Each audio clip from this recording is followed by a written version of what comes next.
सीधा NWKR RWKR से पूछ के कॉन्टैक्ट को ले रहे हैं। ये कैसे पिकअप हो रहा है, ये इस कोर्स के पार्ट में है।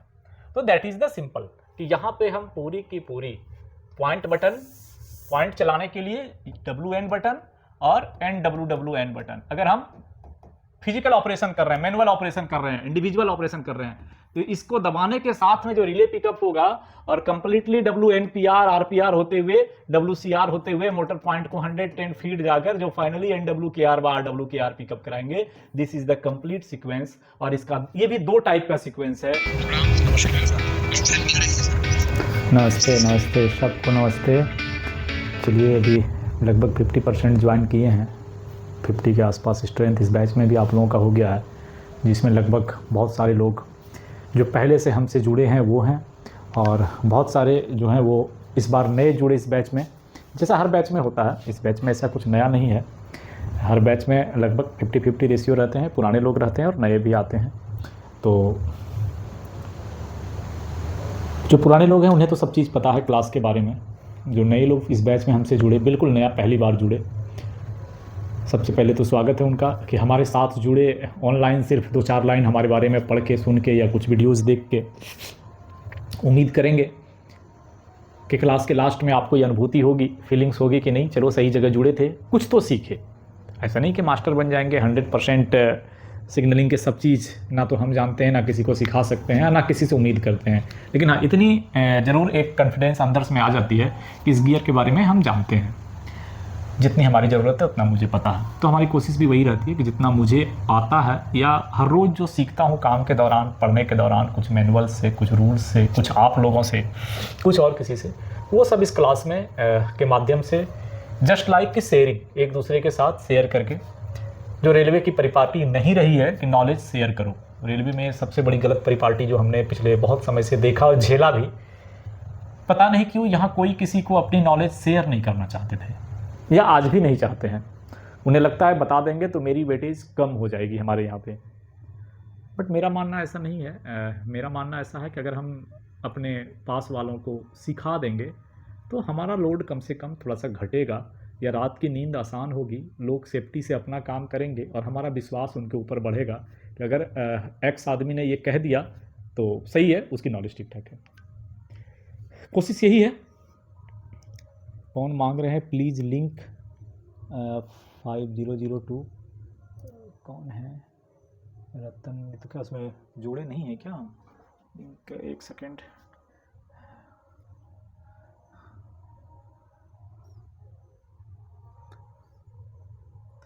कुछ बहुत बार मैसेज में पूछे, कोई छूटे हैं तो बताइए। बट अच्छा नहीं जोड़े हैं।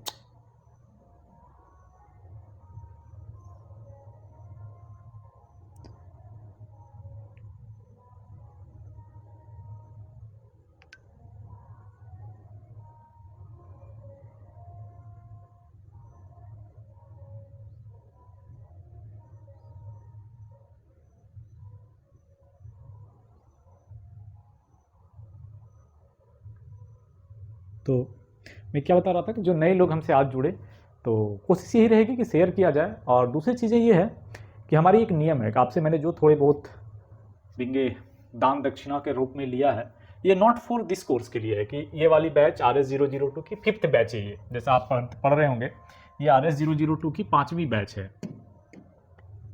5वां बैच मतलब इसका हुआ कि 4 बैच मैंने ऑलरेडी इसका पूरा किया।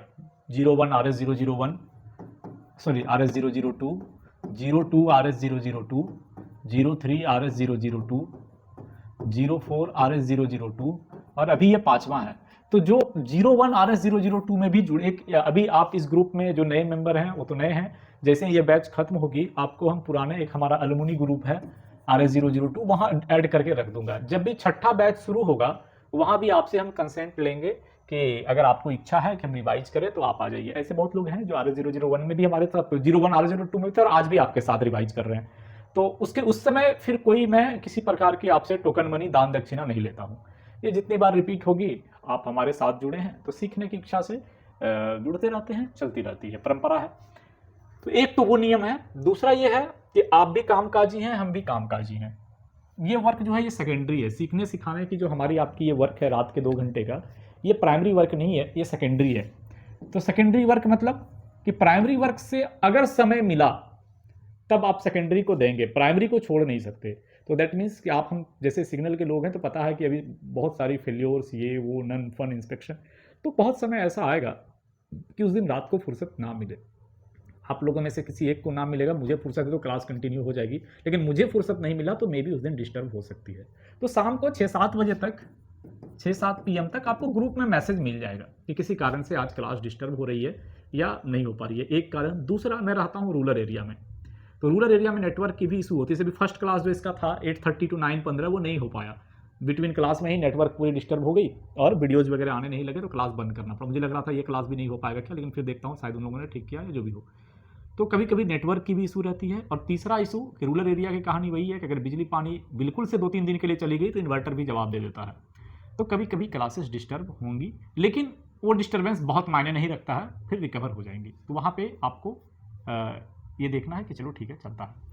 तीसरी चीज़ है, अब आपकी अगर फेल्योर उल्योर या किसी कारण से क्लासेस रुक जाती हैं, नहीं हो पाया, तो ऐसा नहीं है कि अब हम क्या करें। नेक्स्ट क्लास जब हम आते हैं तो कोशिश करते हैं कि अगर आपने पूछा, क्योंकि ये 2 वे इंटरेक्शन क्लास है, ऐसा नहीं कि हम आए रोबोट जैसा बोल दिए, आप सुन लिए, हम चले गए, आप चले गए। आप हमारे कान में भी इधर लगा है और इधर माइक भी लगी हुई है, तो मैं बोल भी रहा हूँ और आपकी बातें सुनूंगा भी। तो अगर किन्हीं को कुछ भी सवाल आएगा ड्यूरिंग क्लासेस, जब मैं कुछ बताऊंगा उस समय अगर आपके मन में कुछ सवाल जगेंगे तो आप हैंड राइज करके मुझसे पूछ सकते हैं, दैट इज नो इशू। हाँ, लेकिन सवाल रहना चाहिए टॉपिक पे। टॉपिक से बियॉन्ड भी सवाल पूछ सकते हैं, लेकिन आफ्टर क्लास, जैसे 9:30 से 10:15 तक क्लास का टाइम है। 10:15 के बाद हम तो फ्री रहते हैं 2 बजे रात तक, लेकिन बाकी लोग जिनको निकलना है वो क्विट करके चले जाएंगे। जिनके मन में कुछ सिग्नलिंग से जुड़ा हुआ डाउट है, सवाल हैं, वो मुझसे 10-15 के बाद फिर पूछ सकते हैं। पहला क्लास में 8:30 से 9:15 के बाद, 9:15 से 9:30, 10-15 मिनट बचता है, तो वहाँ भी पूछा जा सकता है। और टॉपिक से रिलेटेड सवाल है तो कंटेंट के टाइम ही हैंड राइज करके पूछ सकते हैं। तो ये 2 चीज़ें ध्यान में रखेंगे। और बाकी तीसरा कुछ नहीं है। तीसरा ये है कि हम कोई भी रॉ मटेरियल आप लोग को देते नहीं, कोई सर्टिफिकेट देते नहीं, कोई ऑथराइज्ड इंस्टीट्यूट है नहीं, सिर्फ सीखते सिखाते हैं। हाँ, ये जब पढ़ाएंगे तो स्क्रीनशॉट आपको मिल जाएगा रेफरेंस में, थोड़ी बहुत, इतने ही, इसके अधिक और कुछ देते लेते नहीं है। चौथी है कि ये सब वीडियो रिकॉर्ड हो रही है, तो जब समय मिलता है तो हर रोज़ या हर अल्टरनेट डे में मैं एक वीडियो यूट्यूब पे अपलोड करता हूँ। 100% तो नहीं रहता है, बट 90-60% रहता ही है क्लासेस वीडियोज़ का। तो वहाँ भी बहुत सारे लोग जुड़े हैं, हमें लगता है आप लोग का प्रेम है, तो वहाँ भी 100 से अधिक मेंबर्स हो गए हैं जो कि कंटिन्यू हमारे साथ जुड़े रहते हैं। और वो दिन प्रतिदिन एक लिंक है, बढ़ता ही जा रहा है, वहाँ भी प्रेम है। तो कोशिश करते हैं वहाँ भी वीडियोज़ क्लासेस के आपके डाल दिया करें, जो चलता रहेगा, देखने वाले लोग सीएम झा को देखते रहेंगे। तो ये 3-4 बातें थी, बाकी और कुछ नहीं है। अब बात है कि इस कोर्सेस में पढ़ेंगे क्या, लेकिन उनसे पहले किन्हीं के मन में कुछ हमसे ऐसा सवाल हो, जो पुराने लोग हैं उनसे भी, या फिर जो नए लोग हैं वो भी पहली बार जुड़े हैं, तो कुछ अगर मन में हमसे पूछने लायक सवाल हो या हमारे बारे में जानने के सवाल हो तो पूछ सकते हैं। तो फिर हम चर्चा करेंगे कि इस पूरे टॉपिक में हम अगले 25-30 क्लास में पढ़ेंगे क्या क्या चीज़। चलिए, कोई नहीं, लगता है नए लोग अभी आए नहीं हैं। 31 पार्टिसिपेंट का अटेंडेंस है, बट लगता है सब पुराने ही हैं, किसी न किसी बैच से जुड़े हुए लोग हैं, इसीलिए सवाल कुछ नहीं है। क्योंकि जो पुराने हैं वो तो मुझे अच्छी तरह से जान गए हैं, उनके मन में सवाल और हो नहीं सकता है। उनके मन में सिर्फ यही चलेगा, पढ़ाइए, जितना अधिक हो सके हम दोनों शेयर कर लें। तो जो नए लोग रहेंगे, अगर उनके मन में कुछ सवाल वाल रहेगा तो पूछ लीजिएगा, किसी भी प्रकार की क्यूरियोसिटीज रहेगी तो पूछ लीजिएगा, ठीक है। तो सबसे पहली बात, हम बात किस पे करेंगे। अगले 25-30 क्लास, एवरेज में 30 क्लास मान के चला हूँ। अब ये 2-4 क्लास आगे भी हो सकता है, 2-4 पीछे तो नहीं होगा, आगे ही हो सकता है, क्योंकि बहुत सारे फीचर्स हैं। 2 पॉइंट हैं, IRS 143 भी और IRS 220 भी। और अभी 220 का दिन है, क्योंकि मैक्सिमम 143 कन्वर्ट हो रहे हैं 220 में। तो 220 के फीचर्स, सर्किटरी तो डिफरेंस नहीं है, लेकिन फिजिकल फीचर्स में, इक्विपमेंटल फीचर्स में थोड़े डिफरेंस हैं। और बता देते हैं, तो थोड़े से डिफरेंस हैं। और इंस्टॉलेशन मेंटेनेंस का भी है, प्लस जब इंस्टॉलेशन करने जाइएगा तो drawing, structure, layout and marking वगैरह में भी डिफरेंस है।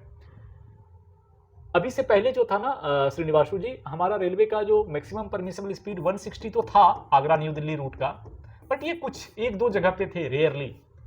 अभी इंडियन रेलवे जब से आपके पास वंदे भारत AC कोच, वंदे भारत की सामान्य कोच भी आने जा रही है, कुछ दिनों में आ जाएंगे। अभी तक ये चल रहा था कि वंदे भारत AC चलाया, बाकी पब्लिक कहाँ जाएंगे। तो अच्छी खबर है कि वंदे भारत की डिज़ाइन की जनरल कोच भी आ रही है, जिसमें कोई डिफरेंस नहीं है, एक में एसी होगा एक में एसी नहीं होगा, बाकी सारे फीचर्स वैसे ही होंगे। फायदा क्या होगा कि आपकी रेलवे अभी जो एवरेज 40 kmph पे चलती है, मैक्सिमम 110 की रूट है, कुछ 120 के रूट हैं, कुछ 130 के रूट हैं और थोड़े बहुत 140 के रूट हैं। अभी आपके पास थोड़े बहुत 140 के रूट हैं, मैक्सिमम 110 की रूट है। तो अभी जो एवरेज स्पीड है ट्रेनों की वो लगभग 40 किलोमीटर पर आवर है, 40 से 50 kmph पर आवर की स्पीड से चलती है। यानी अगर किसी को 500 किलोमीटर का सफर करना है तो 10 घंटे मिनिमम लगेंगे, ऐसा कुछ है। बाकी कुछ जगह कम बेसी भी चलती है, बट ऐसा ही है। अभी जो ट्रेन आई वंदे भारत, इसकी मैक्सिमम स्पीड कैपेसिटी है 160 kmph और एवरेज 60 to 70 kmph पे ये चल रही है। एवरेज मतलब रुक के सब कुछ टाइमिंग जोड़ के यहाँ से वहाँ तक पहुँचने में एवरेज टाइम है 60 to 70 kmph का स्पीड है। लेकिन हमारी आपकी जो ट्रैक है ना वो 160 kmph के लिए फिट नहीं है, तो इंजीनियरिंग वालों ने फिट कर दिया। इंजीनियरिंग वालों ने 160 kmph के हिसाब से जो भी चीज़ें चाहिए, ब्रिज वगैरह भी मरम्मत हो रहे हैं, जितने कर्व हैं स्ट्रेट हैं, क्योंकि स्पीड में ट्रेन चलना, स्लो स्पीड में चलना बहुत चीज़ मायने रखता है, तो वो उन लोगों ने कर दिया। हमारे तरफ से जो सबसे बड़ी प्रॉब्लम है, क्योंकि बाकी गियर्स तो 160 चलाइए चाहे 200 चलाइए, सिग्नल उग्नल में अंतर बहुत अधिक पड़ने वाला नहीं है। एमएस डेक एसएस डेक वो 400 kmph को भी आपका कवर करेगा। लेकिन ये जो पॉइंट एरिया था, जो मोटर थे, क्योंकि यहाँ पे जो इंजीनियरिंग वाले के पास जो पॉइंट अभी लगे हुए हैं, जो स्विच रेल हैं, इनकी कैपेसिटी मैक्सिमम 140 kmph के लिए फिट है। 140 से ऊपर अगर चलाएंगे तो वो according to RDSO and practical experience, उसके फीचर्स हैं, आगे हम लोग पढ़ेंगे जब डिटेल्स में जाएंगे, तो वो सही नहीं है। तो उन्होंने उसमें डिज़ाइन में चेंज किया और थिक वेव स्विच रेल बनाया, TWS थिक वेव स्विच। थोड़ी लंबी है, थोड़ा थिक है, थोड़ा स्ट्रेंथ अधिक है, उसके और भी फीचर्स थोड़े अधिक हैं। तो हुआ क्या कि जब ये सब चीज़ बढ़ाया तो इनका लोड, यानी कि ये जो स्विच रेल था, इसका वेट और इसके वेट में लगभग 100 किलो का चेंजिंग आ गया, लगभग 100 किलो का चेंजिंग आ गया। तो हमारा जो 143 मोटर पॉइंट है ये कंपेटेबल है 450 किलो वेट को इधर उधर करने के लिए नॉर्मली, और ये 550 किलो की वेट हो गई। तो हमारे मोटर पॉइंट के डिजाइन में भी चेंज करना पड़ा, और उसके साथ साथ कुछ और चेंजेज आए, जैसे हाउसिंग में चेंजिंग आया, ओपनिंग में चेंजिंग आया। उसके साथ साथ 143 के फीचर्स में क्या था, सिंगल लॉकिंग था, only close switch will be lock. इसमें हमने क्या किया, डबल लॉकिंग किया, क्लोज स्विच को भी लॉक कर रहे हैं और ओपन स्विच को भी लॉक कर रहे हैं। तो डिफरेंट टाइप के मोटर पॉइंट आए। तो नाम क्या देंगे, IRS ही है, इलेक्ट्रिक मोटर ही है, DC मोटर ही है, सिर्फ उसमें इस नहीं, ये 143 इज द स्ट्रोक। हाँ, ये पूरा एक नॉर्मली स्विच का लोड, हमारा मोटर कितना लोड नॉर्मली वियर कर सकता है, यानी कितना लोड को मूव करा सकता है। तो हमारे मोटर के ऊपर जो पुराने मोटर इसके स्विच रेल थे, तो ओल्ड मॉडल के, वो ऑलमोस्ट 450 किलो के आसपास वेट आता था जब ये इसको ओपन से क्लोज की तरफ मूव करते थे। तो जिसको हम लोग बोलते थे नॉर्मल लोड। तो नॉर्मल लोड हमारा मोटर का है। फिर उसके हिसाब से 2-3 लोड होते हैं, स्टॉलिंग लोड, ऑब्स्ट्रक्शन लोड, अलग अलग होते हैं। तो 140 पुराने जो स्विच रेल थे, उस समय हमारे मोटर की जो कैपेसिटी बनाई गई थी लोड बियर करने का, वो 450 किलो के आसपास का।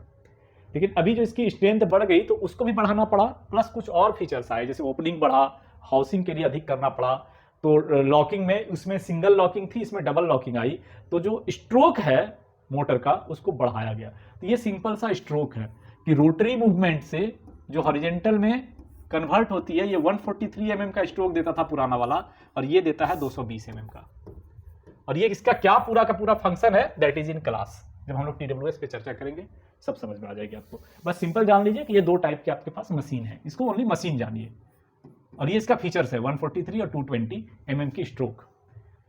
बाकी एक मोटर और चलता था हमारे पास, क्योंकि इंडियन रेलवे के पैरेलल में, इंडियन रेलवे में जो इंटरलॉकिंग हमारे पास है, इस इंटरलॉकिंग को ब्रिटिश बोलते हैं। तो यूरोपियन यूनियन वाले ने अपनी इंटरलॉकिंग सिस्टम डेवलप किया, वो ब्रिटिश को यूज नहीं करता था या करता है। तो उनके सीमेंस उनके यहाँ का मेन था। तो सीमेंस हमारे यहाँ भी एंट्री थी, अब बहुत कम है, बट पहले पूरी की पूरी इनकी इंटरलॉकिंग डिजाइन ही अलग थी। तो इन्होंने भी मोटर पॉइंट बनाया था।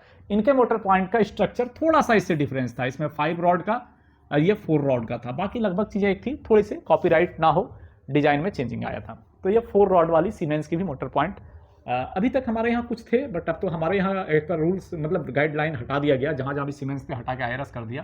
लेकिन कुछ रेलवेज में अभी भी हैं, बट नियर फ्यूचर जैसे ही वो हटेगा, सीमेंस को हटा के सीमेंस नहीं लगेगा, IRS ही लगेगा। और नॉर्मली अब TWS लगेंगे, जो भी पॉइंट लगेंगे ऑल आर TWS। अब IRS में भी 143 जो है वो चल रहे हैं। जितने भी न्यू पॉइंट इंस्टॉल्ड होंगे लगभग अगले फ्यूचर में 4-5 साल में सब TWS लगेंगे 220 according to need of traffic speed and safety. तो हम लोग दोनों पे बात करेंगे। इसके मोटर पॉइंट्स के पार्ट्स, उसका फंक्शन। मोटर पॉइंट्स क्या है? जस्ट ए मशीन है और उस पार्ट्स में बहुत सारे डिफरेंट पार्ट्स हैं। इसमें बहुत सारे डिफरेंट पार्ट्स हैं, हमें लगभग सारे पार्ट्स की जानकारी होनी चाहिए और पार्ट्स के साथ में उसका फंक्शन क्या है उसकी भी जानकारी होनी चाहिए। उसके बाद इंपॉर्टेंट है इंस्टॉलेशन एंड मेंटेनेंस, कि जब आप मोटर इंस्टॉल करते हैं you have need to engineering department के साथ में कोलेब्रेशन, प्लस उसकी पूरी structure layout as per RDSO drawing. RDSO की ड्राइंग है किसके किसके लिए? 8.5 कर्व के लिए भी और 1 in 12 कर्व के लिए भी। ये क्या होता है 1 in 8.5 1 in 12 ये भी बताएंगे बट ड्यूरिंग क्लासेस में। तो उसमें अलग अलग है। तो according to RDSO drawing and guideline आपको इंस्टॉलेशन जानना है और जब इंस्टॉल किए तो फिर मेंटेनेंस आपकी चीज़ें हैं ये भी जानना है। ड्यूरिंग मेंटेनेंस में क्या होता है कि आपका मोटर पॉइंट है बट पूरी की पूरी सिस्टम इंजीनियरिंग डिपार्टमेंट की है, तो दोनों की कोलेब्रेशन बनी रहे इसके लिए ऊपर वाले ने फिक्स करके रखा है कि in every 3 month inspector level minimum joint inspection करना है every part of the full point and crossing gears, rail की भी और मशीन की भी एंड बाकी जो पार्ट्स हैं उसके भी, और उसकी एक फिटनेस साइन करना है कि यस एवरीथिंग इज ओके है, कुछ गड़बड़ है तो रेक्टिफाई करना है या जो भी हो कंप्लायंस करना है। तो दैट इज इसको भी पढ़ेंगे कि ज्वाइंट इंस्पेक्शन क्या है, कैसे करते हैं, क्या क्या चीज़ें देखना है और कितनी सीरियस से उसको करना है। उसके बाद लास्ट ही आता है डू एंड डोंट्स। ये तो पढ़ना ही चाहिए, जो सबसे फालतू लगता है हम लोगों को कि डू एंड डोंट्स। कोई भी इक्विपमेंट खरीदिएगा, बाकायदा ये पेन खरीदे थे लगभग 6000 की है, तो इसमें भी डू एंड डोंट्स था एक पेपर में लिखा हुआ। तो कोई भी छोटे से बड़े इक्विपमेंट आप खरीदते हैं ना उसमें एक पेपर रहता है जिसमें डू एंड डोंट्स लिखा रहता है, और ऑलमोस्ट हमारा जो बिहेवियर है हम उसको ऐसे ही कचड़े में पड़े रख देते हैं। मैंने आज तक नहीं पढ़ा है पूरा उसे डू एंड डोंट्स को, लेकिन नॉर्मली पढ़ना चाहिए। किसी भी गियर्स को जब हम और आप यूज कर रहे हैं तो उसमें हम क्या कर सकते हैं और उसमें क्या नहीं करना है ये पक्का जानना जरूरी है। तो डू एंड डोंट्स इंपॉर्टेंट है एवरी गियर्स का, यहाँ भी करेंगे, 1-2 स्लाइड रहता है। इसके बाद आता है कि ये तो हो गई आउटडोर की आपकी फिजिकल पॉइंट फीचर्स।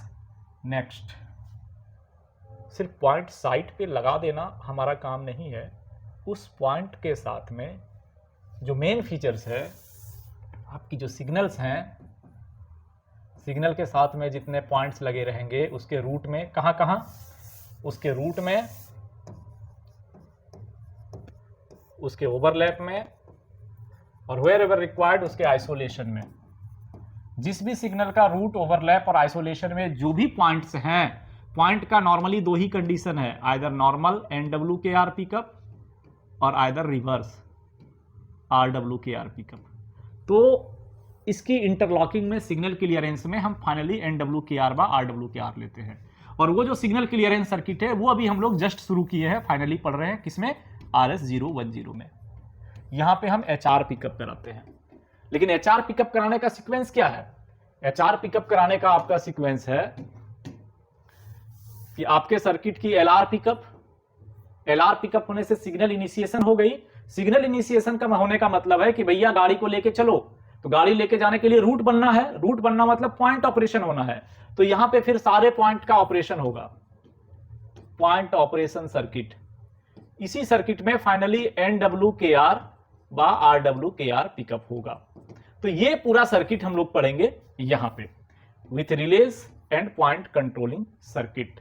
और फिर जब पॉइंट पिकअप हो जाती है NWKR, तब आपकी इसको चेक करने के लिए आप UCR पिकअप करते हैं, देन इसको लॉक करने के लिए ALSR ड्रॉप करते हैं, देन आप HR पिकअप करते हैं। तो ये पूरा पार्ट अभी हम लोग पढ़ रहे हैं RS010 में, जिसमें ये वाला पार्ट नहीं है। यहां पे हम सीधा NWKR RWKR सिर्फ उसके कॉन्टेक्ट को ले रहे हैं। ये कैसे पिकअप हो रहा है ये इस कोर्स के पार्ट में है। तो दैट इज द सिंपल कि यहां पे हम पूरी की पूरी पॉइंट चलाने के लिए WN बटन और NWWN बटन, अगर हम फिजिकल ऑपरेशन कर रहे हैं, मैनुअल ऑपरेशन कर रहे हैं, इंडिविजुअल ऑपरेशन कर रहे हैं, तो इसको दबाने के साथ में जो रिले पिकअप होगा और कंप्लीटली WNPR RPR होते हुए WCR होते हुए मोटर पॉइंट को 110 फीट जाकर जो फाइनली NWKR व RWKR पिकअप कराएंगे, this is the complete sequence. और इसका ये भी दो टाइप का सीक्वेंस है, one is the auto operation and second is the manual operation.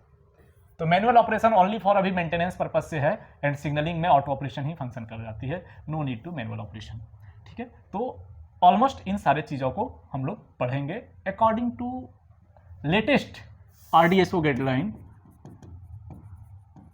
2021, IRSCM 2021। Reference हमारा यही रहता है कि जो अभी लेटेस्ट है। कुछ पुरानी बातें आ जाती हैं क्योंकि पढ़ते पढ़ते बहुत सारी चीज़ें जो ब्रेन में है, दिमाग में है, चल जाता है। ये एक हमारा नेगेटिव भी हो गया है अभी, कुछ खिचड़ी हो जाती है डाटाज की, बट कोशिश रहती है करेक्ट चीज़ें। तो ये बातें हुई जो हम लोग अगले 25-30 क्लास में पढ़ेंगे। फाइनली NWKR RWKR पिकअप कराएंगे और क्लास समाप्त। बाकी और कुछ अगर किन्हीं के मन में कुछ हो तो सवाल क्लासेस से जो पढ़ना है, जो पढ़ाना है, मैंने आपको बता दिया कि कितनी चीज़ें अगले क्लासेस तक में हम लोग करेंगे। बाकी फिलहाल अभी जी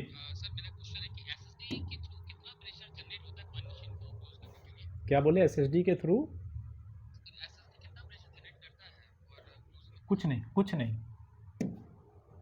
SSD का फंक्शन क्या है, SSD जब आएंगे तो डिटेल में आप पढ़ लेंगे। ये आपकी स्विच रेल होती है, ये आपकी स्विच रेल है और यहाँ 13 एंड 14 स्लीपर पे आप लगाते हैं SSD। यहाँ पे बंधी रहती है SSD इंजीनियरिंग वाले का, ये दोनों स्विच रेल के साथ बंधा रहता है। That is only for support. अगर आप इसको खोल भी दोगे तो आपका पॉइंट फ्रीली सेट होगा दोनों साइड में, लेकिन उसको खोल देना है, ऑब्स्ट्रक्शन हटा देना है, पूरा डिस्कनेक्ट कर देना है, तो आप अपने पॉइंट को अपने मोटर से सेट कर लोगे। बट इसका क्या काम है, इसका काम ये है कि यहां से यहां के बीच में फ्रॉम स्लीपर नंबर 3 to 13 के बीच में जो 11 स्लीपर है, 11 से 12 sleeper, no any fixed structure between two switch rail. तो यहां पे तो आपका टो के पास सट गया आके by the pressure of motor. लेकिन हमारे पास दूसरा फंक्शन इसमें होता है कि मुझे हाउसिंग चाहिए। हाउसिंग की मतलब होती है up to JOH, up to joint of heel, जो यहाँ पे 14-15 स्लीपर के आसपास होती है। स्टॉक रेल और स्विच रेल आपस में चिपक जाना चाहिए, इसकी प्रोफाइल ऐसी बनाई जाती है। तो यहाँ तो मेरा मोटर चिपका दिया, यहाँ कौन चिपकाएगा इसको, मेरा मोटर तो वहां तक प्रेशर डालेगा नहीं। तो यहाँ पे इन्होंने एक अरेंजमेंट बनाया जो by the support of motor चलता है, कि जब आपकी मोटर इसको लेके जा रही है तो इसके भी आर्म्स को हमने ऐसे बनाया है कंपनसेटर टाइप का। अब मैकेनिकल गियर अगर देखते हम लोग, जब मैकेनिकल यूज करते थे तो एक इक्विपमेंट यूज होता था W टाइप का, एक इधर से गया और एक इधर से आया और यहां पे बेस के साथ लगा हुआ ऐसे करके रहता था, इसको बोलते थे कंपनसेटर। ये कोई फोर्स नहीं लगाता था, बट इसकी अरेंजमेंट ऐसी थी, जब रॉड को हम इधर से खींच रहे हैं और ये आगे जाएगा तो इसमें जो स्लैकनेस आया रॉड में कुछ दूरी पे जाके, जैसे हम लोग लगाते हैं ना amplifier equaliser for 6 quad cable का डाटा नॉइज को ऊपर करने के लिए रिपीटर लगाते हैं, जस्ट लाइक ए कंपनसेटर, कि इसमें जो लॉस हुआ कुछ स्लैकनेस के कारण, उस लॉस को यहाँ पे ये कंपनसेट करता था। ऐसी अरेंजमेंट बनी रहती थी मैकेनिकल, कि दूर तक पॉइंट में लगभग जो 160 या 193 का कुछ स्ट्रोक रहता था वो पहुंच जाए। ये एक सिस्टम था। तो यहां पर भी जब आप SSD को खोलोगे ना, जस्ट यही एक कंपनसेटर है और कुछ नहीं है। आप जब ये डब्बा खोलोगे तो एक इधर से जुड़ा हुआ है ऐसे, फिर ये ऐसे बन के यहाँ पे लग के, और फिर ये इधर से ऐसे करके जुड़ा हुआ है, जस्ट लाइक मैं पकड़ ड्राइंग नहीं बना पा रहा हूं। ये कुछ नहीं करता है। जब आपका मोटर इधर चल रहा है तो यहां भी थोड़ा प्रेशर पड़ेगा, ये बिल्कुल फ्री रहना चाहिए। जब फ्री आएगा तो यहां पे स्प्रिंग बैलेंस की लोड बनाई गई है, जरा सा भी स्ट्रोक मिलने से ही इसकी स्प्रिंग ऑटोमेटिक उसको प्रेशराइज करके यहां लगाता है और फिर ये वाले स्विच को जाके चिपका देता है प्रॉपर। अब जब ये काम ना करता है कभी कभी, यानी कि इसकी जो स्प्रिंग है वो फंक्शन करना बंद कर दिया, तो यहां पर तो मोटर आपका प्रेशर लगाया, प्रेशर लगाने के बाद जो यहां पे चिपकना है चिपका, ये इसको इधर पकड़ के रख लिया, ये स्प्रिंग काम नहीं किया, ये इधर फोर्स लगा दिया, ये इधर फोर्स लगाया, दैट टाइम में कभी कभी आपकी मोटर फेल हो जाती है। उस टाइम में इसको बिल्कुल डिस्कनेक्ट करवा दी, देखिए फिर इसको चिपका देगा। तो SSD का काम है only for housing, they are not for any pressure to setting of your point. अब इस स्प्रिंग, हाँ बोलिए।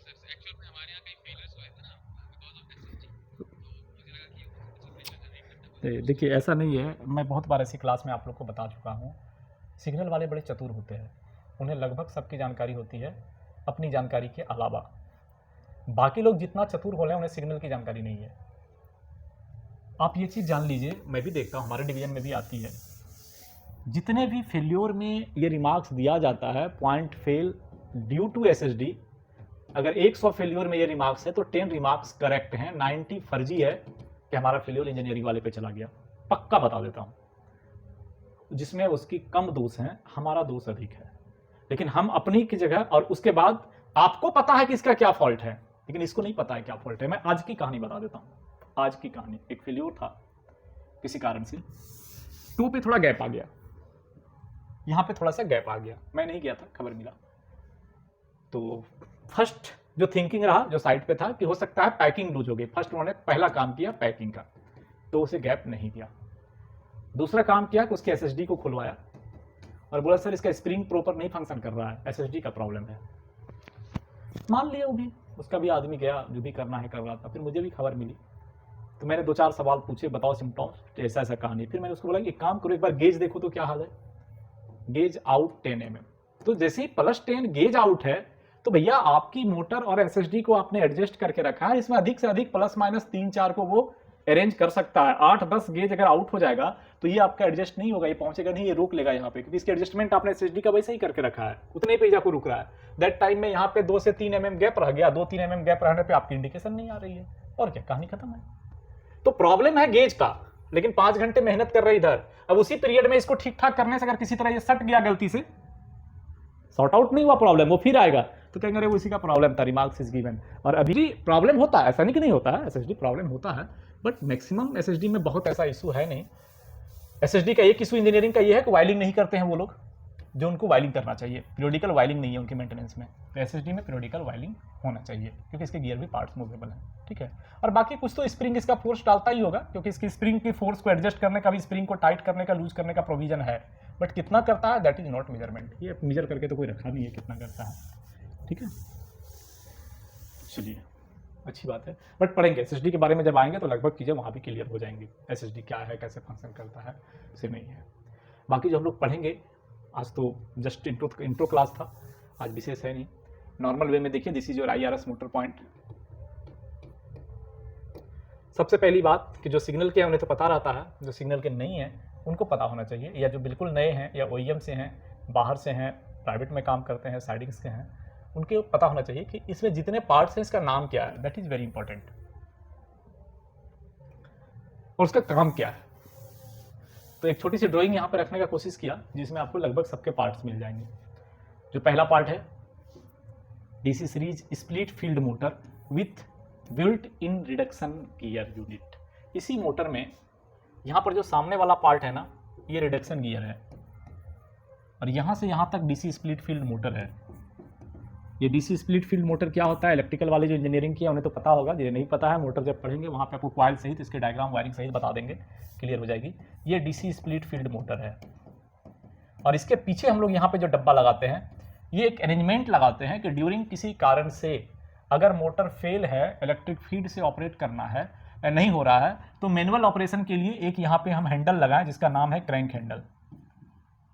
क्रैंक हैंडल लगाएं, लेकिन जब क्रैंक हैंडल लगा के ऑपरेट कर रहे हो और गलती से कोई यहाँ पे 110 भेज दे, यानी कि पैनल से भी चला दे, उसमें सर्किट ठीक हो गया हो, तो ये मूव कर जाएगा कितने से, 1700 आरपीएम से।